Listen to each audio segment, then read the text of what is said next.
Operasi tangkap tangan KPK yang menyeret Kepala Basarnas Marsdia TNI Henry Alfiandi menuai polemik. Masyarakat Anti Korupsi Indonesia akan melaporkan pimpinan KPK ke Dewan Pengawas. Maki meminta Dewas untuk memberhentikan pimpinan karena diduga melanggar pelanggaran etik berat dalam penetapan tersangka Kepala Basarnas. Sore ini kita akan membahasnya dengan mantan pimpinan KPK Saud Situmorang dan Koordinator Maki Boyamin Saiman. Selamat sore Pak Saud dan juga Mas Boyamin. Selamat sore Rifana. Saya mau ke Pak Saud dulu. Pak Saud, Puspom TNI akhirnya menetapkan Kepala Basarnas sebagai tersangka kasus suap proyek di Basarnas. Apakah berarti persoalannya selesai dan proses hukumnya sesuai dengan prosedur nih, Pak Saud?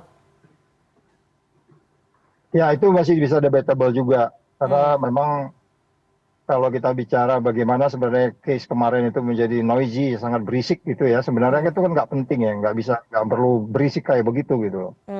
Kalau kita mau bicara undang-undang TNI, bicara KUHP, bicara KPK sebagai leg spesialis, terus kemudian pada bagian lain kita bicara juga undang-undang KPK-nya sendiri dan seterusnya, itu sebenarnya kan noise itu nggak penting. Walaupun orang selalu membandingkan dengan kasus AW 101 yang di situ pasal 2 artinya kerugian negara, sedangkan ini kan suap. Jadi maksud saya kita nggak usah debat-debat di situ, pokoknya kalau korupsi penjarain, udah gitu aja. Oke. Berarti persoalannya yang noisy itu berarti sudah selesai ya? Ya, kita harapkan sudah selesai, tetapi kemudian nggak bisa selesai begitu aja. Ya. Karena ada sesuatu di situ yang dilanggar, ada SOP yang dilanggar. Oke. Makanya saya bilang kan kemarin Dewasnya harus tanggung jawab. Oke, ada SOP yang dilanggar. Itu diteliti dari awal mulai dari surat masyarakat itu masuk sampai kemudian konferensi pers kemarin, ini kan banyak sekali yang terkesan mau lepas tangan, pada bagian lain penyidik profesional, by name by address, setiap OTT itu by name by address by jabatan itu jelas. Kalau orang bilang mau berdebat ini karena TNI juga bisa kok diadili atau disidiki oleh KPK karena ada dasar hukumnya semuanya. Berarti ada pelanggaran SOP di sini ya menurut Pak Saud ya. Saya mau ke Mas Boyamin dulu soal pelanggaran SOP, nanti mungkin saya bahas di belakang. Mas Boyamin, dengan Puspom TNI menetapkan Kepala Basarnas, apakah proses di peradilan militer akan lebih transparan dan lebih berat sanksinya atau bagaimana menurut Anda? Ya gini Rifana, jadi posisi yang kita harapkan itu jangan sampai tersangka korupsi itu lepas putusannya bebas. Karena apa? Ini kan ada kamar-kamar yang harus kita perhatikan. Ada kamar perdata, ada kamar pengadilan agama, militer, dan lain sebagainya. Karena pengalaman kerja yang sebelumnya KPK di kasus Bakamla itu kan juga akhirnya terpisah. Dan diproses juga dan diputus bersalah. Jangan sampai gara-gara salah prosedur yang meskipun dianggap debatable, nanti kalau KPK menangani sendiri, tiba-tiba pengadilan negeri tipikor nanti mengatakan tidak berwenang. Jadi dalam hukum itu ada istilah kompetensi relatif atau kompetensi absolut gitu loh. Nah, kalau nanti kemudian mengatakan tidak berwenang, nah nanti kemudian diserahkan TNI, POM TNI bisa saja menolak dengan alasan double jeopardy, nebis and idem. Satu orang tidak boleh dia. Lah kan akhirnya lepas. Jadi perhatian kita, cinta kita kepada KPK itu jangan kemudian nanti salah. Kalau kita mau kurang ajar kita diamkan aja, tiba-tiba nanti diputus bebas. POM TNI pun juga bisa begitu. Bisa aja diam aja, kemudian biar aja diputus bebas karena tidak berwenang. Justru Maki dan POM TNI itu mengambil tanggung jawab supaya koruptor ini tidak bebas gitu loh. Jangan sampai dianggap TNI ini intervensi, mengambil segala macam. Sebenarnya KPK itu kan berdasarkan kewenangannya berwenang untuk mengkoordinasikan, artinya membentuk tim koneksitas ngajak TNI. Kalau TNI nggak mau ya diberikan kayak kasus Bakamla, kan sesederhana itu gitu loh. Jadi sesuatu yang gampang tapi seperti mahasiswa baru pelonco gitu sekarang. Mas Boyamin, ini kan sebenarnya sebenarnya kan noisy ataupun kisru antara KPK dan TNI tidak perlu terjadi kalau ada koordinasi yang jelas. Tidak ada SOP yang dilanggar seperti yang dikatakan oleh Pak Saud. Anda melihat ini memang murni tanggung jawab pimpinan KPK yang gagal berkoordinasi dengan TNI begitu ya, gagal menjalankan SOP.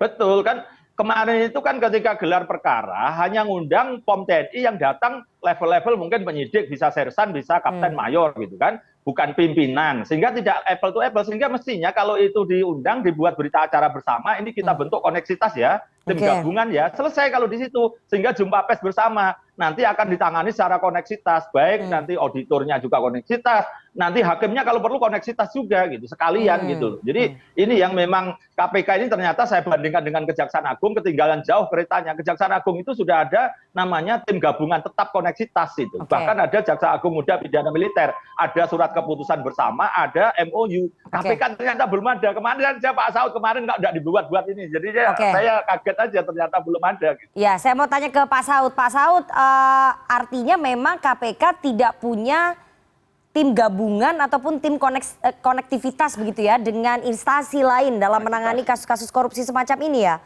sehingga terjadi tadi pelanggaran SOP, tidak miskoordinasi.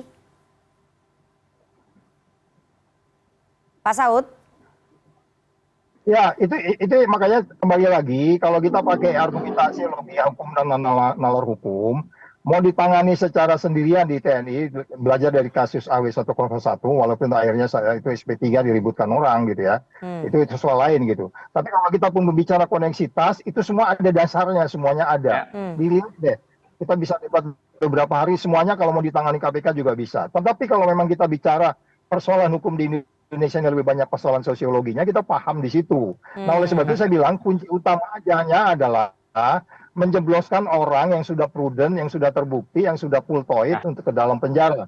Siapa yang nangani? Ini kemudian yang kita lihat tadi gambar besarnya, orang luar menilai, kalau kita bicara indeks persepsi korupsi, yang penting tidak ada yang lolos di situ. Jadi kalaupun ada sesuatu yang tertinggal, ada yang miss, kemudian itu masih terus berlanjut sampai hari ini, ya saya sebenarnya kalau bicara Menko Polhukam dia harus perintah, karena seperti koordinator itu kan harusnya bicaranya perintah. Lakukan ini, lakukan ini, lakukan ini. Sampai hari ini ketidakpastiannya masih tinggi menurut saya, walaupun sudah diputuskan oleh TNI untuk kemudian mereka kita menangani, mengambil alih. Tapi dari sisi KPK-nya kan bagaimana sepertinya? Maksud saya karena korupsi ini akan terjadi begini lagi ke depan, KPK harus buat apa? Makanya saya dukung Boyamin lapor-lapor itu supaya kemudian ini tidak terjadi lagi. Karena kalau namanya OTT, by name, by address, by jabatan itu clear. Siapa yang ngambil, siapa yang nerima, siapa yang memberi. Jadi itu nggak usah didebatkan. Berikutnya ini hanya soal manajerial saja. Ya, soal manajerial Pak Saud, apakah dengan pimpinan KPK sekarang mengakui kesalahan, kemudian melakukan audiensi dengan pegawai karena dianggap menyakiti perasaan para penyidik dan juga penyelidik begitu ya? Lantas persoalannya selesai. Ini pimpinan KPK menolak mundur ya dari jabatannya Pak Saud? Ya itu kan kayak film kartun bilang not so fast. Ya nggak bisa secepat itu, nggak semudah itu. Harus tanggung jawab, nanti ini terjadi lagi gitu. Makanya Dewasnya harus memeriksa awal itu, mulai dari surat masuk sampai konferensi pers terakhir itu, siapa yang miss, siapa yang menyalahi SOP. Ya anak buah nggak bisa disalah-salahin. Makanya saya bilang kan kemarin tuh Asep jangan mundur, kamu harus di situ. Jadi harusnya memang gitu, Dewas yang mengambil alih ya untuk menyelidiki pelanggaran SOP yang ada di internal KPK, begitu ya Pak Saud ya? Iya, mereka digaji untuk itu Mbak, negara menggaji mereka untuk itu, mereka harus bekerja. Menurut Pak Saud sejauh mana Dewas akan berani bertindak? Karena kan kemarin-kemarin sudah banyak pelanggaran yang masuk, dugaan pelanggaran yang masuk, laporan pelanggaran yang masuk ke Dewas, tapi ternyata ya nggak ada tindakan tegas juga yang diambil oleh Dewas. Untuk kasus ini, menurut Pak Saud bagaimana?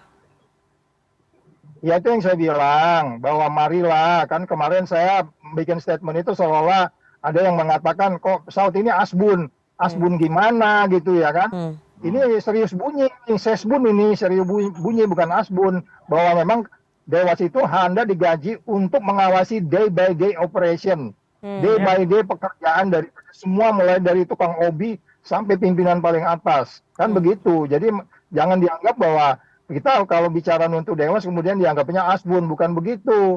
Ini serius bunyi, ini bukan asal bunyi gitu loh. Mas Boyamin, Anda sudah jadi nggak melaporkan pimpinan KPK ini ke Dewan Pengawas atas dugaan pelanggaran SOP ini?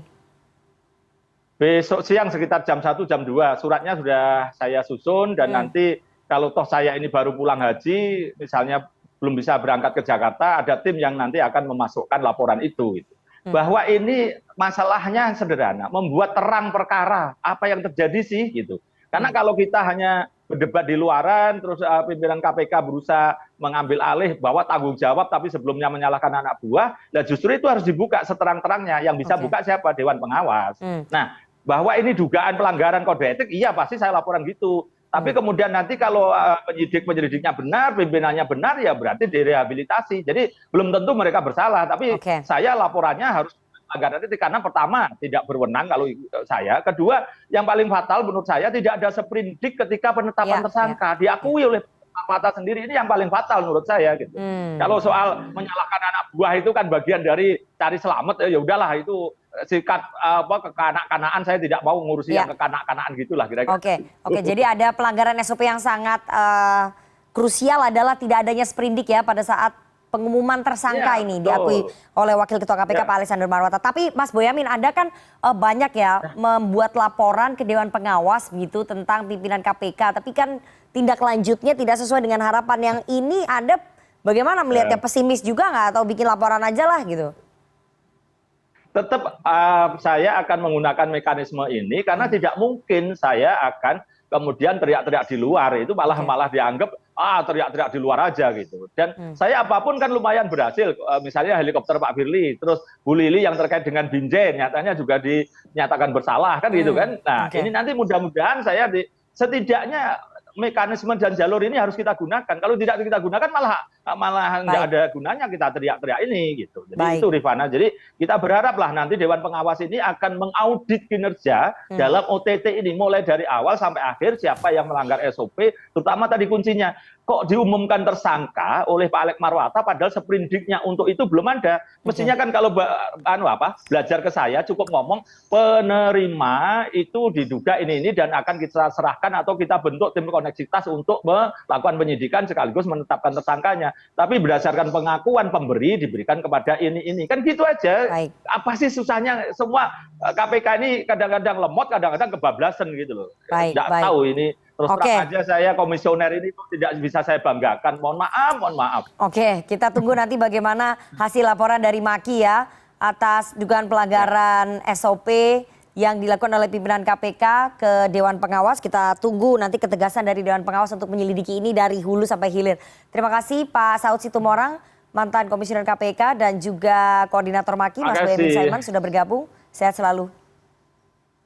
Terima kasih.